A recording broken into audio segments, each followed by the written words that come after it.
Bonjour à tous et bienvenue dans cette petite vidéo. Bon, ça va faire très longtemps qu'on n'a pas posté, on vous expliquera pourquoi à la fin de la vidéo. Et pour notre retour, on avait envie de vous proposer un truc un peu original. Si vous nous suivez, vous savez qu'on a une autre chaîne, Aster System, sur laquelle on montre toutes les avancées par rapport aux trucs qu'on développe. Bon, comme vous pouvez le voir, ces vidéos-là sont quand même assez courtes, parce qu'on montre juste le résultat. L'idée aujourd'hui, ça va être de créer un nouveau petit concept, qui consiste à faire en quelque sorte ce qu'on fait sur la chaîne Aster System, donc présenter quelque chose qu'on développe, mais ici en vous expliquant précisément les algorithmes et les façons de faire utiliser. Bon, pour cette première fois, on va faire quelque chose d'assez simple, une horloge.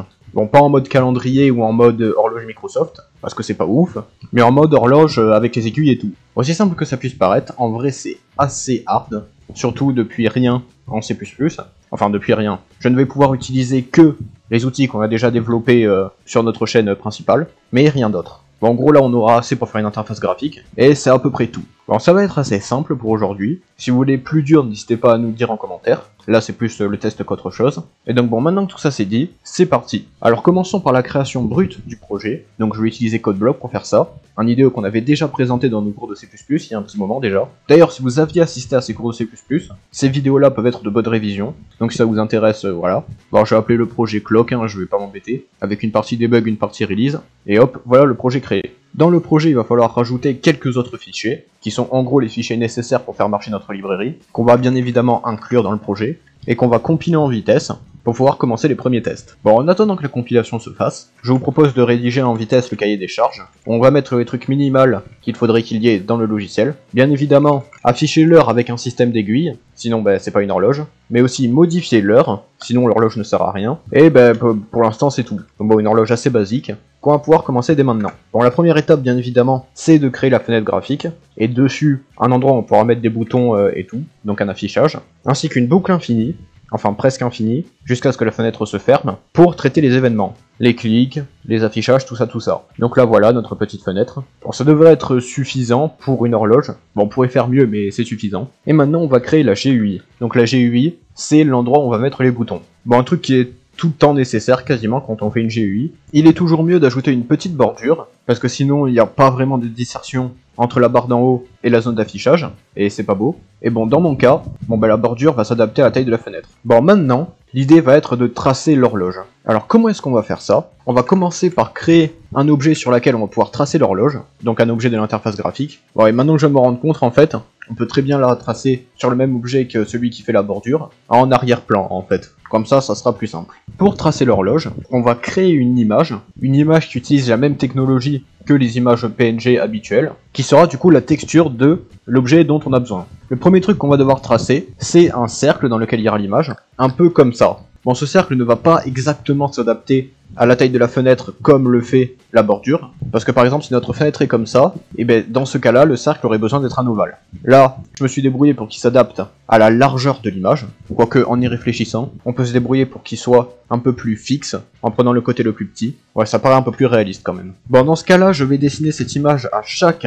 fois qu'il y a besoin de l'afficher, là où théoriquement il vaudrait mieux la faire une fois pour ne pas perdre des ressources, mais bon, au vu de l'image qu'on dessine, il n'y a pas vraiment besoin d'être ultra précis, donc ça suffira. Ça étant fait, on va rajouter les chiffres dans le cercle en forme de rond. Bon, déjà, il va falloir aller récupérer toutes les coordonnées des textes nécessaires. Donc ici, là, etc. Bon, pour ça, on va utiliser un petit peu de trigonométrie basique, avec le cercle trigonométrique et tout. Bon, heureusement pour ça, on a une fonction qui le fait, donc ça va être assez simple. Donc avec les points fixés comme ça. Bon, bien que là, on ait besoin d'un petit peu de calibrage.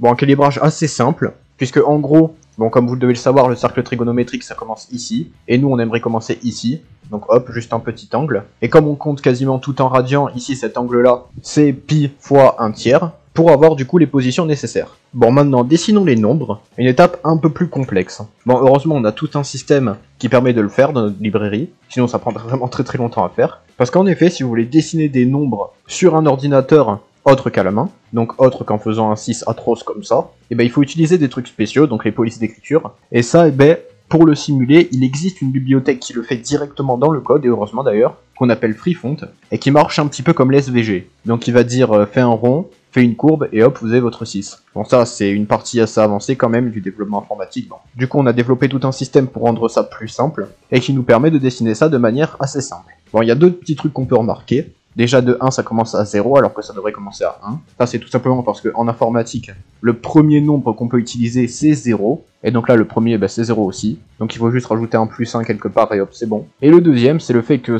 ça paraît pas trop aligné. Je sais pas si vous voyez mais ici là on dirait que c'est pas exactement aligné là, c'est pas exactement au milieu. Ça c'est tout simplement parce qu'il faut prendre en compte le fait que quand on va dessiner les nombres, on va commencer en haut à gauche. Et le en haut à gauche ici fait dessiner le nombre comme ça. Alors que le en haut à gauche là, le fait dessiner comme ça, ce qui pose un petit problème. Bon ça c'est assez facile à fixer par contre, en prenant en compte la taille du nombre qu'on va dessiner, divisé par 2 pour que en gros la valeur qu'on va viser soit le milieu du nombre, et donc ici là ce sera le milieu, et donc là aussi, donc ça fera de la même façon. Et hop là c'est déjà beaucoup mieux. Bon pour la taille de la police, j'ai pris un peu petit, on peut quand même peut-être faire un petit peu plus gros. Donc là j'ai pris 1/12 de la taille du cercle, on va prendre 1/10, et c'est quand même petit, on passe à 1/8. Ouais déjà là c'est un peu mieux. On a aussi du coup l'adaptation avec la taille, ce qui est toujours cool. Tous les développeurs qui font un petit peu de GUI savent l'enfer que c'est l'adaptation à la taille, selon la taille de la fenêtre. Faire une GUI comme ça en C++, c'est vraiment pour vous achever les gars, désolé. Et maintenant on va pouvoir tracer les aiguilles. Bon, le traçage des aiguilles, ça va pas être une opération si complexe que ça. On va la mettre juste après le traçage des nombres. Et ce qu'on va faire pour être précis, c'est qu'on va faire des aiguilles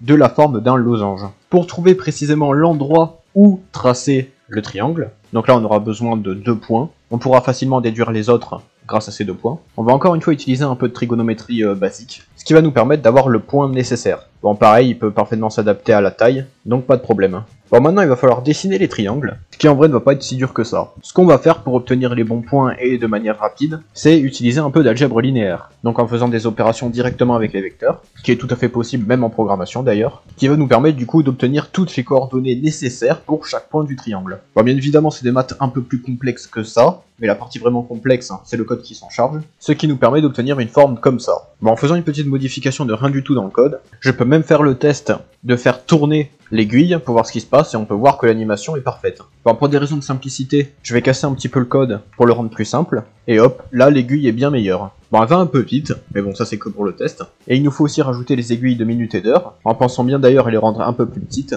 Et dès qu'on a ces 3 aiguilles, et ben là déjà on a quelque chose de pas mal du tout. Bon, d'un peu rapide, mais de pas mal du tout. J'ai rajouté un petit truc qui permet du coup d'aller un peu plus vite pour les tests. Bon, cependant, un truc qui peut manquer, c'est la réalité. En ce moment il est 18h31:58, donc pas ce qu'affiche l'horloge. Comment y remédier? Ben, en vrai c'est assez simple. Il est assez facile informatiquement d'aller chercher l'heure présente de l'ordinateur, donc là 18h32 et quelques. Bon, cependant cette heure on l'aura en secondes, précisément le nombre de secondes depuis 1970 à peu près, et via ce nombre de secondes, on doit pouvoir savoir l'heure, la minute et la seconde. Bon, aussi effrayant que ça puisse être dit comme ça, ben en vrai c'est pas si compliqué. Pour ça on va utiliser quelques opérateurs arithmétiques assez complexes. Bon déjà une division entière, pour obtenir précisément le nombre d'heures depuis le temps qu'on a là, donc à peu près 1970. Et là on va utiliser un autre opérateur nommé le modulo, ou le reste de la division euclidienne, parce que si on représente les secondes, ou plus précisément dans ce cas du coup les heures, elles se répètent, donc après 24 heures on revient au début, et en gros l'idée ici c'est de revenir au début jusqu'à ce qu'on ait l'heure nécessaire. Comme ça a commencé du coup, pour rappel en 1970, à minuit, alors ici cette opération va nous donner l'heure actuelle depuis minuit, donc 18h. Si on fait le test, on obtient 16 pour ces heures, donc on peut croire qu'il y a un problème, sauf qu'un petit truc que je vous ai pas dit, parce que j'avais oublié, c'est que le temps qu'il nous a envoyé c'est le temps UTC 0, vous savez le temps universel, l'heure de Greenwich il me semble, à Londres. Donc il va falloir rajouter un petit calibrage, on rajoute 2 heures. Et hop, 18h, 6 heures. Bon pour les minutes on va faire un truc extrêmement similaire, à la différence près que ici il n'y a pas besoin de calibrage, parce que bon les minutes c'est les mêmes absolument partout, et heureusement d'ailleurs. Et hop, notre horloge est terminée. Enfin, du moins fonctionnel. Il est possible d'afficher l'heure, il est aussi possible de modifier l'heure dans le code. J'ai pas mis de bouton modifier l'heure directement sur l'interface parce que soyons honnêtes, ça sert à rien. Mais si c'est dans le code, c'est déjà suffisant. Et donc, d'un point de vue cahier des charges, notre horloge est terminée. Bon, c'est peut-être pas la plus jolie de l'histoire, parce que je suis très nul en décoration, mais c'est déjà assez satisfaisant à regarder, juste de la voir défiler comme ça, surtout quand on l'a fait soi-même.